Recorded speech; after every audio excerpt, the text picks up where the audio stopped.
Healthizen, saya Dr. Aryani Dewi Widodo. Ini kali pertama saya ke bagian tugas jaga di Dear Doctor. Dan hari ini saya sudah siap untuk menjawab semua pertanyaan konsultasi asyik dari para Healthizen.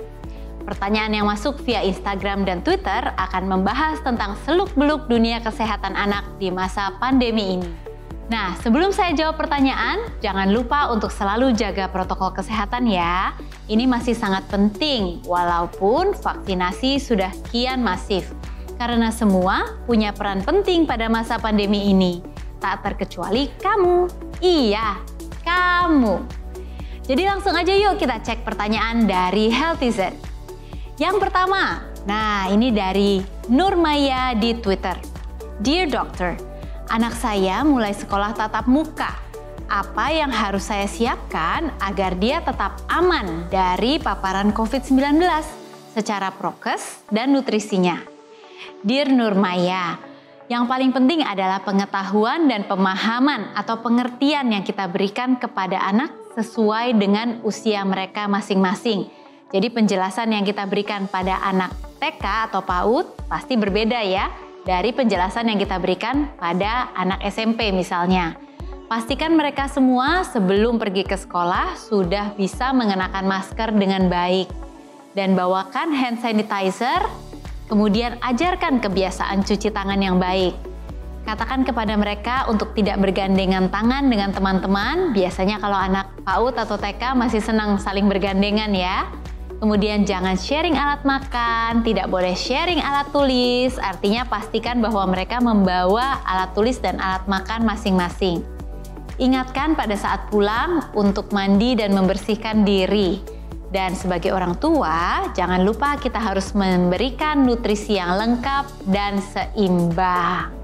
Oke, kita lihat pertanyaan selanjutnya dari @ibunara di Instagram. Dear Doctor, berat badan anak bertambah berangsur-angsur selama pandemi. Normalkah? Bagaimana mengatur nutrisi agar tidak sampai obesitas? Dear Ibu Nara, memang itu wajar ya. Bukan hanya anak-anak, orang dewasa juga berat badannya bertambah berlipat-lipat selama masa pandemi, apalagi PPKM. Itu disebabkan karena kita banyak di rumah, aktivitas fisik kita sangat kurang. Karena itu kita harus ingat untuk selalu bergerak meskipun hanya di rumah saja. Banyak kok hal-hal yang bisa dilakukan anak meskipun di rumah, asalkan kita mengingat dan memprogramkan setiap hari. Jadi pastikan mereka ada fase-fase bergerak. Contohnya, kita bisa setel di YouTube senam-senam untuk anak-anak dan kita juga bisa ikut bergerak bersama mereka. Dan kemudian kita punya permainan-permainan yang mungkin bisa mendorong anak untuk bergerak. Contohnya, permainan berlari zigzag. Kemudian memindah-mindahkan barang dari satu ujung ruangan ke ujung ruangan yang lain. Kemudian bisa juga permainan terowongan. Itu juga banyak menggunakan otot dan tulang untuk bergerak ya. Jadi jangan lupa meskipun banyak di rumah, tapi anak perlu dibiasakan untuk beraktivitas fisik. Oke, selanjutnya pertanyaan yang hadir adalah lewat kiriman video dari @Sarah Anjani. Kita simak dulu yuk. Dear Dokter, saya Sarah Anjani. Mau nanya nih dok, kira-kira anak perlu diberikan multivitamin dosis tinggi nggak sih dok dalam masa pandemi ini agar menjaga daya tahan tubuhnya? Oke, dear Sarah Anjani, langsung saya jawab ya.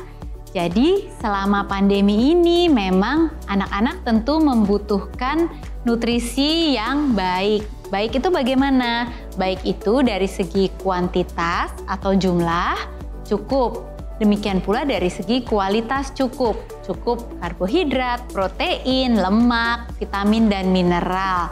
Nah, untuk vitamin dan mineral ini yang terbaik adalah dari bahan makanan alami. Tapi apabila tidak memungkinkan atau kita tidak yakin bahwa bahan makanan tersebut yang kita berikan cukup mengandung vitamin dan mineral, atau kadang-kadang anak mungkin tidak terlalu menyukai sayur atau buah dan kita merasa kelihatannya perlu tambahan, maka boleh diberikan multivitamin.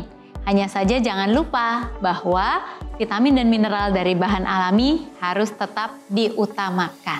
Oke? Nah, pertanyaan selanjutnya kita lihat dari @ayahraka. Dear Doctor, bagaimana mengajarkan anak berempati dan bersosialisasi di tengah situasi pembatasan? Aduh, ini pertanyaan yang baik sekali ya, Ayah Raka. Nah, Dear Ayah Raka, memang kita harus memperhatikan karena mereka tidak memiliki kesempatan mungkin ya untuk bertemu dengan banyak orang. Misalnya mereka boleh pergi ke sekolah, pasti kan ada sopan santun yang dipelajari pada saat bertemu dengan guru, kemudian pada saat sharing dengan teman, dan juga pada saat kita berjalan-jalan misalnya ke tempat wisata, pasti ada sopan santun dan sosialisasi yang mereka lakukan pada saat bertemu dengan orang lain. Tapi apa boleh buat, pada saat ini kita juga bisa tetap melatih mereka. Contohnya apa? Dengan role play. Kalau di rumah kita bisa pura-pura pergi jalan-jalan, bertemu dengan orang, kemudian saling menyapa dengan sopan. Dengan demikian kita bisa tetap mengajarkan sosialisasi dan sopan santun kepada mereka. Untuk empati, kita bisa membacakan mereka cerita-cerita atau kisah-kisah atau berita yang membuat mereka berpikir, dan kita juga bisa berdiskusi dengan mereka untuk mengetahui apa sih yang ada di pikiran mereka mengenai berita tersebut dan apa kira-kira yang bisa mereka lakukan untuk menolong. Banyak loh kegiatan yang bisa kita lakukan untuk tetap mengajarkan kepada mereka empati dan sosialisasi. Nah, sayang sekali Healthizen, waktu jaga saya sudah habis nih. Tapi jangan khawatir karena Dear Doctor tetap menunggu konsultasi dari kamu semua yang akan saya jawab di episode selanjutnya. Semoga yang saya share hari ini sudah bisa menjawab semua pertanyaan kamu ya. Baik, terima kasih sudah menyimak Dear Doctor. Saya Dr. Aryani pamit untuk episode kali ini dan sampai jumpa di episode selanjutnya. We share because we care.